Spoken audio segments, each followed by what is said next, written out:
Hello, welcome back to Priya cooking YouTube channel. ಇವತ್ತಿನ recipe ಮೆಂತೆ ದಾಲ್ ಹೇಗೆ ಮಾಡೋದು ನೋಡ್ಕೊಂಡು ಬರೋಣ ಬನ್ನಿ.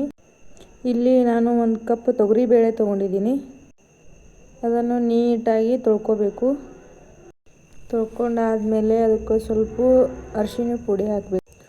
4 ಹಸಿಮೆಣಸಿನ್ಕಾಯಿ, ಅದರೊಳಗೆ 3 ಕಪ್ ನೀರು ಹಾಕಿ, ನಾವು ಯಾವ ಕಪ್ಪಿಲೆ ಅಳತೆ ತೊಗೊಂಡಿರ್ತೀವಲ್ಲ ಅದೇ ಕಪ್ಪಿಲೆ 3 ಕಪ್ ನೀರು ಹಾಕಬೇಕು. 4 ರಿಂದ 5 ವಿಜಿಲ್ ಕೂಗಿಸ್ಕೋಬೇಕು. ಆಮೇಲೆ ಮೆಂತೆ ಕ್ಲೀನಾಗಿ ತೊಳೆದುಕೊಂಡು ಮೆಂತೆ ಪಲ್ಯ ಕಟ್ ಮಾಡಬೇಕು. ನೀಟಾಗಿ ಚಿಕ್ಕದಾಗಿ ಕಟ್ ಮಾಡ್ಕೋಬೇಕು. ದೊಡ್ಡದಾಗಿ ಕಟ್ ಮಾಡಿದ್ರೆ ಅದು ಸರಿಯಾಗಿ ಆಗೋದಿಲ್ಲ. ಚಿಕ್ಕದಾಗಿ ಕಟ್ ಮಾಡ್ಕೋಬೇಕು.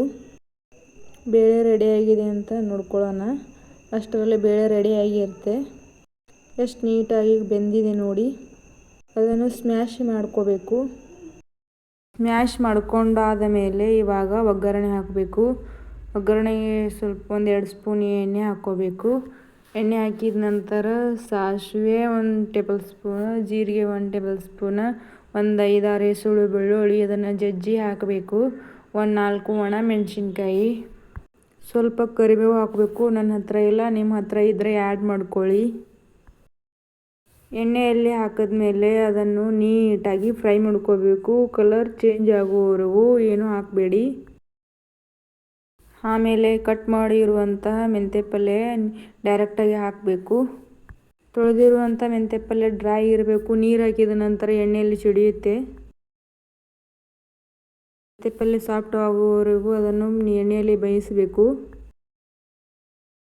ಎಷ್ಟು ಚೆನ್ನಾಗಿ ಅದನ್ನು ಫ್ರೈ ಮಾಡ್ಕೋತೀವಿ ಅಷ್ಟು ಟೇಸ್ಟಿಯಾಗಿ ಬರುತ್ತೆ. ಇವಾಗ ಸಾಫ್ಟ್ ಆಗಿದೆ ಮೆಂತೆ ಪಲ್ಯ. ಇವಾಗ ಬೇಳೆ ಹಾಕ್ಕೊಳ್ಳೋಣ. ಇವಾಗ ಬೇಳೆ ಹಾಕಿದೆ, ಇನ್ನು ಚೆನ್ನಾಗಿ ಕುದಿಬೇಕು. ಇವಾಗ ನೀವು ನೀರು ಆ್ಯಡ್ ಮಾಡ್ಕೋಬೇಕು. ಭಾಳ ಗಟ್ಟಿ ಇದ್ರೂ ಟೇಸ್ಟಿ ಆಗಲ್ಲ, ಭಾಳ ತಿಳಿದ್ರೂ ಟೇಸ್ಟಿ ಆಗಲ್ಲ. ಮೀಡಿಯಮ್ ಆಗಿರಬೇಕು. ಇದನ್ನು ಅನ್ನದ ಜೊತೆನೂ ತಿನ್ಬೋದು, ಚಪಾತಿ ಜೊತೆನೂ ತಿನ್ಬೋದು. ಟೇಸ್ಟಿಯಾಗಿರುತ್ತೆ. ಇವಾಗ ಸ್ವಲ್ಪ ಉಪ್ಪು ಹಾಕ್ಕೋಬೇಕು ರುಚಿಗೆ ತಕ್ಕಷ್ಟು. ಚೆನ್ನಾಗಿ ಕುದಿಬೇಕು. ಇವಾಗ ಕುದ್ದ ನಂತರ ಲಾಸ್ಟಲ್ಲಿ ಸ್ವಲ್ಪ ಕೊತ್ತಂಬರಿ ಸೊಪ್ಪು ಹಾಕ್ಕೋಬೇಕು.